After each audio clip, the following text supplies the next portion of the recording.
Clerks 3, the 8th film in the View Askew universe, or 9th if you count that Jay and Silent Bob animated film that Smith only wrote but didn't direct, and I have a sneaking suspicion this will be the last. I hear they're still working on Mallrats 2, but that's been in development for years. After suffering a heart attack, Randall Graves, played by Jeff Anderson, decides that after doing nothing but watching movies for most of his life, he'll make a movie based on his experiences in the convenience and video stores. He asks Dante, played by Brian O'Halloran, to produce and co-star in it, and gets a bunch of their old friends to join along, including Jay, Silent Bob, Elias, his new friend Blockchain, even Veronica. So can I say how awesome it is that they managed to bring in all these old characters? And not only that, they're played by the same actors. Trevor Furman, who played Elias, hasn't acted in anything since Clerks 2, and he is really good in it. His character became a born-again Satanist after Jesus fails to save Randall's life, and it's really funny. And there's plenty of cameos from the Impractical Jokers, to Freddie Prinze Jr., to Kate Masucci. They even bring Emma back, and damn, Jennifer Smith must really love her husband if she's willing to portray the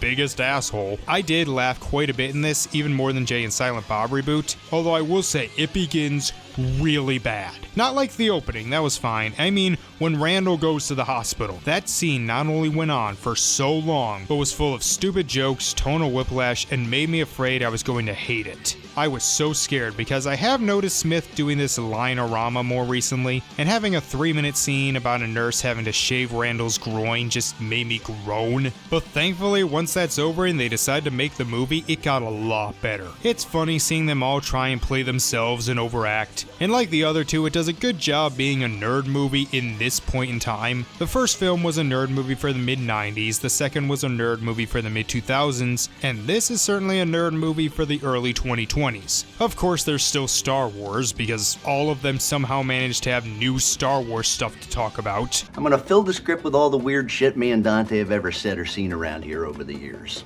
Oh, you should put in that stuff you used to say about the Death Star contractors. Get sued by Disney? Fuck that.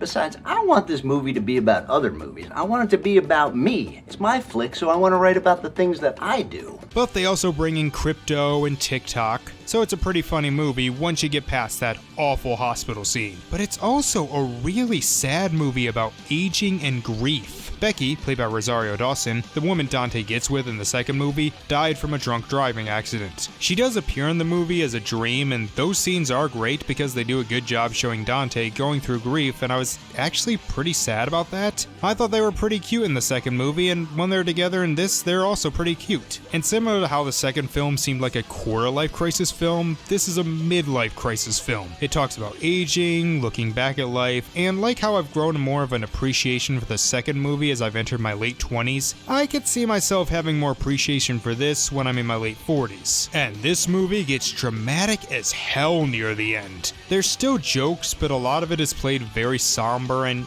yeah, it made me cry, like, a lot.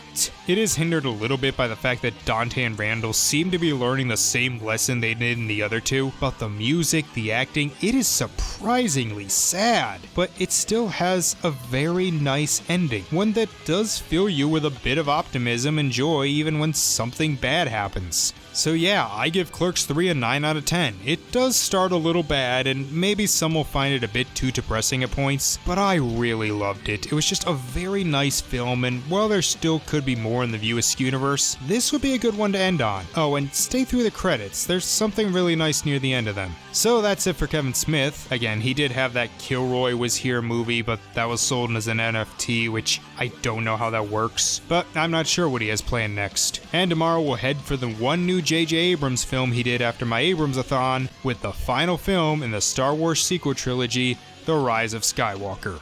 See you then.